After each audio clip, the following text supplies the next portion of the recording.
2000 টাকা দিতেছি। গত কদিন আগে এখানে একটা ভিডিও করছিলাম, একটা অসহায় মানুষ এখানে খাইছিল, 70 টাকা খাইছিল। ওর ভিডিওটা বিপুল পরিমাণ ভাইরাল হয়ে গেছিল, আর তাকে আমরা খুঁজতেছি 2-3 দিন ধরে। তাকে কিছু দিলাম, কিছু সাহায্য করলাম, কিন্তু তাকে পাচ্ছি না। জিগাই তাইনের কাছে আসছিল নাকি ভাইয়া, ও মনে আছে আপনার? ওই এখন আর আসে না। আসে না?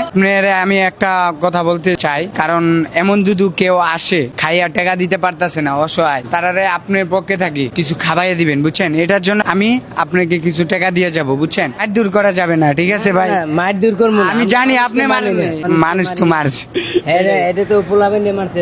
হ্যাঁ এমনও আছে ও বিপদে পড়ে খাইয়া লাইছে। এমনি রোজার মাছ বেচা কিনি নাই, এখন পরিচিতি অনেক বহন করে। হ্যাঁ। এখন মনে করেন এর মাঝে যদি যায় এটা ইয়া করে তো এটা খারাপ না। হ্যাঁ। বেচা কিনি থার মাঝে 50 টাকা খাইলে আমার শৈল্য বাঁচবো না, এখন 10 টাকা খাইলে আমার শৈল্য বাঁচিয়ে যাইব। অবশ্যই বেচা কিনি সব দিক দিয়ে তো মেন্টেল করানো লাগে। ঠিক আছে, আপনারা আমি কিছু টাকা দিয়ে যেতেছি।